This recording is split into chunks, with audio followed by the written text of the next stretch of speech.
Hali gani mwanafamilia wa channel tupendwa hii hapa ya Kalewa Media.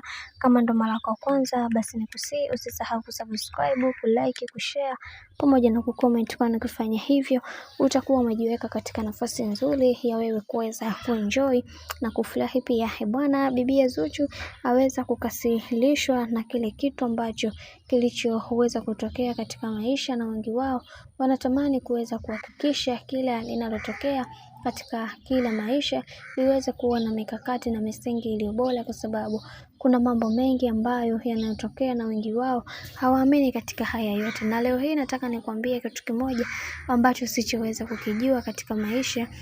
Unatakiwa kuweza kuelewa na kutambua ni namna gani ambavyo mambo yanakuwa katika misingi na mikakati iliyo bora, kwa sababu kuna mambo mengi ambayo yamekuwa yakitokea katika maisha, hivyo yatupaswa kuweza kuhakikisha kila kitu kinakuwa katika mikakati na misingi imara, kwani watu wengi hawapendezewi na alichoweza kukifanya bwana mkubwa Diamond Platnumz. Na kama tulivyoweza kuona Diamond ni namna gani ambavyo alivyoweza kumdhalilisha mke wake, na wengi wao waliweza kufunguka mambo mengi na kusema kwamba kwa hiki alichoweza kukifanya kiukweli kitawafanya watu wengi waweze kujisikia vibaya, kwa sababu kuna mambo mengi ambayo yanayoendelea kwa kipindi hiki.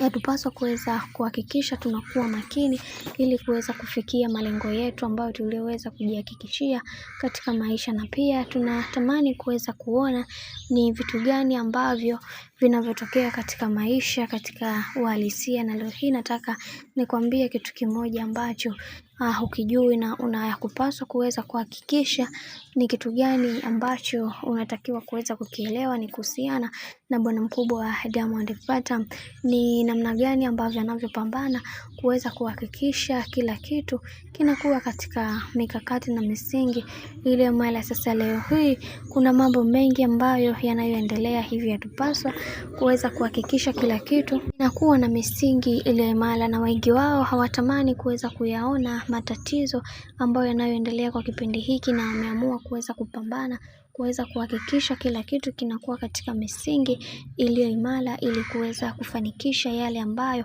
wanaoyataka katika maisha. Hivyo yatupaswa kuweza kuhakikisha kila linalotokea katika maisha liweze kuwa na misingi na mikakati iliyo bora, kwa sababu watu wengi hawaamini katika yale yote ambayo yanayoendelea kwa kipindi hiki, na wengi wao wanatamani kuweza kuona kila linalotokea liwe katika migogoro mikubwa ili waweze kufanikisha malengo ambayo walioweza kujiwekea katika maisha, na hicho ndio kitu chao muhimu ambacho wanachokihitaji katika maisha. Hivyo tupaswa kuweza kuhakikisha kila kitu kinakuwa katika misingi na mikakati iliyo bora ili tuweze kufikia malengo ambayo tuliyoweza kujiwekea katika maisha, kwa sababu kuna vitu vingi ambavyo vinatokea sasa hivi katika maisha. Yatupaswa kuweza kuwa navyo makini ili tuweze kufikia malengo ambayo tuliyoweza kujiwekea katika maisha yetu kiujumla.